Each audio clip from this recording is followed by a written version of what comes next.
자, 방구석 토크입니다. 프리미어리그 명예의 전당을 작년인지 재작년인지 이거 한다고 얘기했던 기억이 나요.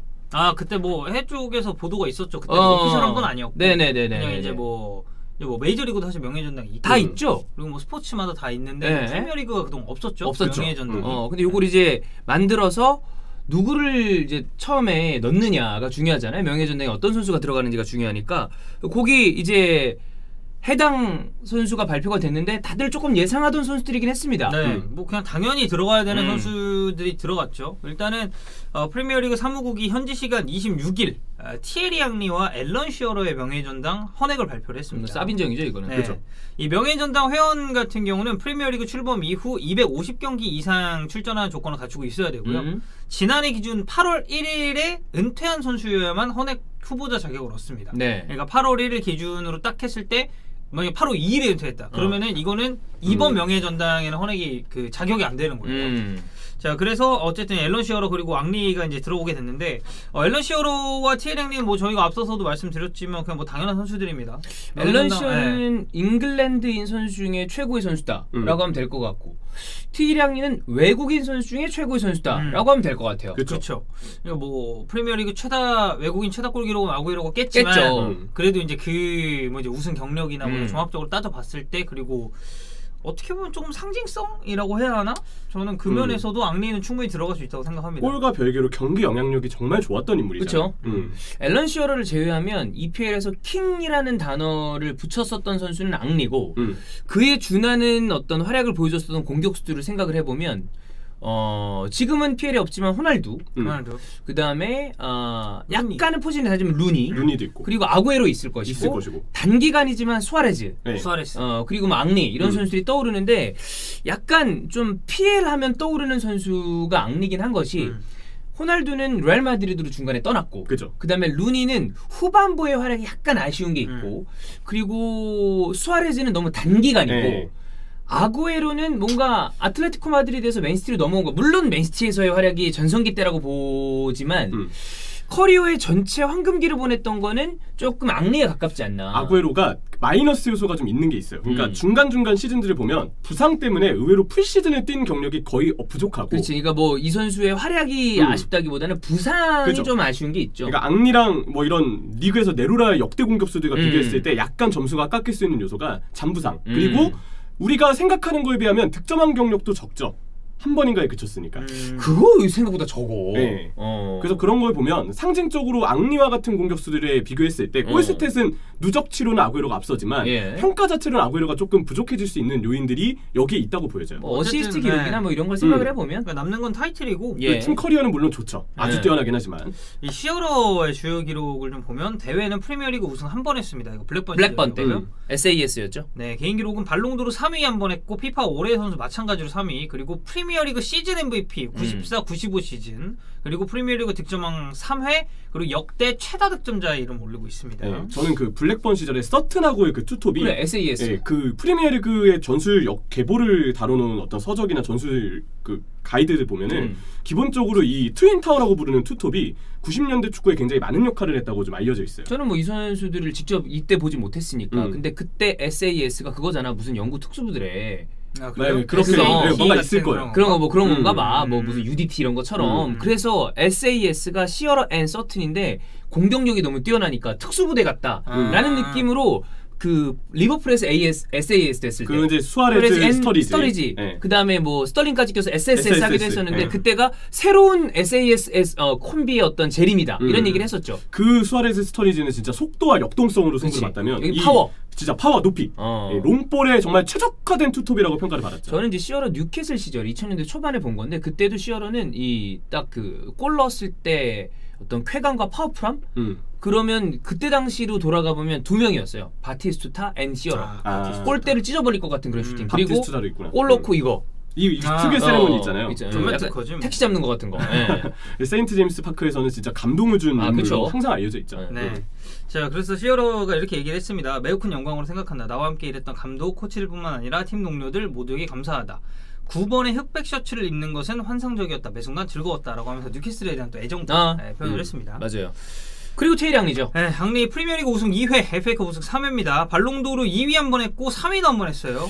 앙리가 발롱도르가 없는 게 좀 아쉽긴 해요. 네, 뭐 여러 가지. 근데 이게 만약에 저는 그런 생각을 합니다. 이게 좀 아스날이 아니었으면 이거보다 더 유럽 대항전에서 두각을 드러낼 수 있을 만한 클럽에 있었다면 발롱도르를 딸 수도 있지 않았을까. 그래서 결국 앙리가 말미에 바르셀로나로 간 것도 유럽 클럽 대항전 비기어에 대한 갈망이겠죠. 그리고 바르셀로나 간 거에 대해서 아스날 팬들이 아쉬움은 가지더라도 누구도 비판할 수 없었어요. 가서 마지막에 타이틀 따고 은퇴했으면 좋겠다. 그렇죠. 네. 그리고 이제 피파 올해 선수도 마찬가지로 2위를 2번 기록했고 프리미어리그 득점왕 4회, 그리고 프리미어리그 도움왕 1회, 그리고 프리미어리그 시즌 MVP는 2회 수상을 한 바가 있습니다. 그 0203 때 반니스텔로이랑 경쟁 붙던 시즌에 그때도 만약에 득점왕을 했으면 진짜 연장으로 개 때린 거였었거든. 그게 좀 아쉽죠. 그렇죠. 근데 앙리는 진짜 높게 평가할 수밖에 없는 게 그 프리미어리그에 앞서서 SAS, 서튼하고 시어러 조합을 트윈타워 투톱이라고 얘기하면서 롱볼에 추적화된 투톱이라 얘기했잖아요. 그 뒤에 마이클 오원, 발빠른 이른바 원더보이였죠. 원더보이였죠. 네, 원더보이 오원의 등장으로. 좋아하죠, 오웬. 존나 싫어하죠. 네. 좋아하죠. 전 좋아해요. 그럴 수 있어요. 네. 근데 전 오웬 진짜 좋아하는 근데 선수예요. 다른 거를 다 떠나서 그 좋았을 때 퍼포먼스를 보면 오웬은 진짜 센세이션 했습니다. 특히 98 월드컵 아르헨티나전에 넣었던 골. 내가 딱 좋아하는 진짜 좋아하는 스타일의 공격수. 그 특유의 장점이 속도잖아요. 속도. 말도 안 되는 속도로. 그리고 오웬이 속도에 가려져 있는데 이 사람의 어떤 그 특유의 약간 그 통수기지를 제외하면 결정력이 존나 좋습니다. 그리고 기본적으로 센스가 있어요. 맞아요. 재능이 있죠. 딱 그래. 재능이 있고 리버풀의 지금 마지막 발롱도르 수상자잖아요. 그렇지. 그런 부분을 보면 대단한 인물은 맞다. 그리고 전설적인 멘트. 이길 수 없다면 합류해라. 네. 진짜 존나 레전드 아닙니까? 축구사의 한획을 약간 인생을 말해주는 작은 아이 이길 수 없다면 합류해라. 근데 이게 사실 우리가 어떤 그 감정을 이입해서 보는 스포츠 말고 아주 우리의 사회생활이라고 본다면 이게 진리이기도 해요. 그렇죠. 이길 수 없다면 합류해라. 맞는 말이에요. 사실. 살아가는 방법 중에 하나거든. 그러니까. 합류해야지. 대신에 이제 합류했다가 먹는 욕은 본인이 감수하는 거죠. 그러니까 그걸 감수하는 거니까. 그래서 보면 이 아까 얘기했던 시어러 서튼을 막기 위한 센터백 조합은 이 투톱이 힘이 있고 높이가 있으니까 자연스럽게 90년대 프리미어리그 센터백들은 높이를 가지고 힘 있는 캐릭터들. 발은 느릴 수 있어요. 근데 일단 비벼야 되잖아요. 아니 시어러 서튼 말고 90년대 말에 이런 공격수들 있잖아. 드와이트 요크 앤 앤디 콜. 그쵸. 이런 공격수들을 막으려면 힘이 좋아야 돼. 근데 이 시대적인 발상을 깨트린 선수가 마이클 오원이죠. 발이 빠르니까 수비 라인이 전혀 체크하지 못할 정도의 못 쫓아가는 속도를 보여줘서 뒷공간에 공략을 했고 합류하러 가는 거죠. 네, 그래서 이제 존나 합류하러 가는 거지. 발만 뛰어가는 거. 그렇게 볼 수 있겠네요. 그래서 발 빠른 센터백, 힘 있는 수비수 이 조합으로 센터백을 구성하다가 앙리가 등장했을 때는 이른바 공격수인데 미드필드처럼 내려와서 플레이하는 광범위적인 경기 영향력을 보여주는 공격수로 또 다른 획을 그었다고 평가가 가능할 것 같아요. 이 선수는 생각을 해보면 지금 돌아보면 그 요즘은 넘버 9이 다시 요즘 약간 각광을 받고 있지만 그 이전에 메시랑 호날두 내지는 뭐 리버풀의 살라 마네처럼 득점을 많이 하고 경기에 영향을 많이 끼치는 포워드들이 유행이었잖아요. 윙 포워드인데 사실 이들의 움직임을 보면 그냥 윙 포워드라고 하기도 그렇고 포워드라고 나는 분류하고 싶은데 그런 스타일의 어떻게 보면 좀 전형 같은 느낌이에요. 그렇죠. 측면의 돌파도 굉장히 능수능란하게 하고 경기 전체에 영향을 끼칠 수 있을 만한 기점이 되는 어떤 어시스트도 많이 하고 마지막으로 결정력이 있으니까. 그래서 베르캄프와 아넬카 투톱도 되게 좋았다. 베르캄프는 가끔 아넬카하고 호흡이 얘기 되게 많이 해요. 얘기를 많이 하긴 하지만 아넬카는 저는 비운의 천재라고 생각합니다. 그죠. 네. 아넬카가 속도로 배우 공간 찌르는 플레이에 굉장히 특기가 돼 있다고 한다면 앙리의 경우는 이외에 또 광범위적인 왼쪽으로 빠졌다가 미드필드처럼 내려왔다가 상황에 따라서 침투해서 득점도 보여주고 만능의 플레이를 보여준 공격수였다고 봅니다. 그때 앙리 베르캄프 이외에 사실 아스날 팬들이 되게 주로 기대했던 루트는 왜냐하면 베르캄프는 여러 가지 이유 때문에 같이 호흡을 못 맞추는 경우도 있었고 나이가 이제 제법 있었던 선수니까 비행기도 못하니까 그런 것도 있었는데 메인은 애슐리 콜, 피레스, 앙리 왼쪽 라인이었어요.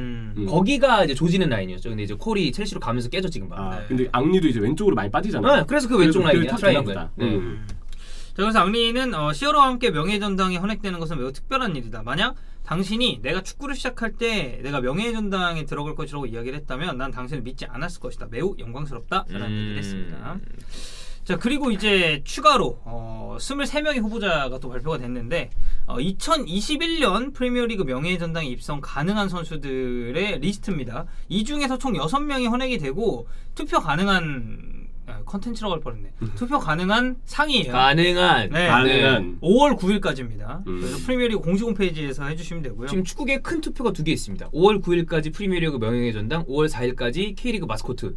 아 네. 맞아요. 지금 저는 스틸리아드 갈 때마다 엄청나게 그 쇠돌이 머리가 어지러울 정도로 쇠돌이가 선거 유세 운동을 한단 말이야. 그런데 손이 세더군요. 아길레온. 아길레온이 와. 네. 아길레온 이번에 화력이 세. 지역 민심 잘 잡던데요. 어린 이번에 입학생들, 초등학생 입학생들한테 수원 삼성 티셔츠를 전부 줬대요. 전북이 누구죠? 나이티죠. 거기 2위야. 네, 원래 2명인데 전북 구단 내에서 자체 투표로 경선을 했구나. 네, 자체 경선을 해야지. 대구 리카랑 비토처럼 한 명 올린 거예요. 되게 귀엽게 생겼어요, 진짜. 그렇습니다. 뭐 어쨌든 조화천이보다는 낫죠.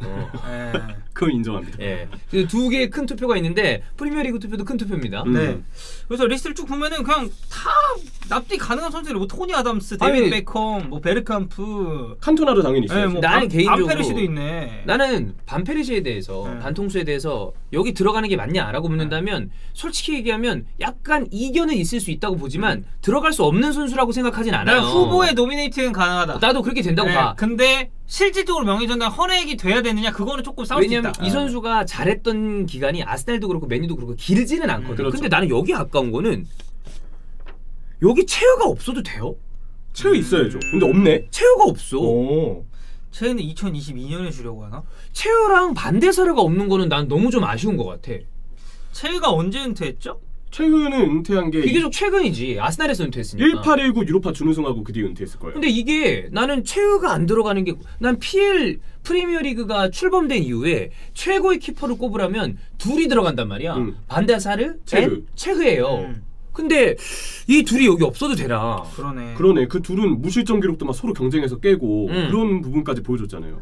피터 슈마이켈 들어가 있고. 그러니까 슈마이켈이 들어가 있는 거는 충분히 인정합니다. 그런데 이 슈마이켈이 들어간다면 난 둘 중에 최소 하나는 그 중에서도 난 1번은 체어라고 보고 나도. 2번은 반데사르라고 보거든요. 만약에 이 명수를 맞춰야 되는 거였다면 누군가는 빠지고 그들이 들어가도 전혀 난 문제가 없을 정도로 대단한 선수들이라고 생각을 해서 어차피 이거 이제 컨텐츠 올라가면 누구 빼고 누구 넣어야 된다 이런 거 이제 많이 나올 겁니다. 개인적으로는 좀 아쉬운 부분이 있습니다. 뭐 이들이 알아서 선택을 했겠지만 둘은 좀 들어가도 되지 않나. 그래서 어쨌든 이 23명 중에 6명이 2021 프리미어리그 명예전당에 헌액이 될 예정입니다. 네, 어쨌든 K리그 마스코트 투표도 좀 많이 해주세요. 5월 4일까지.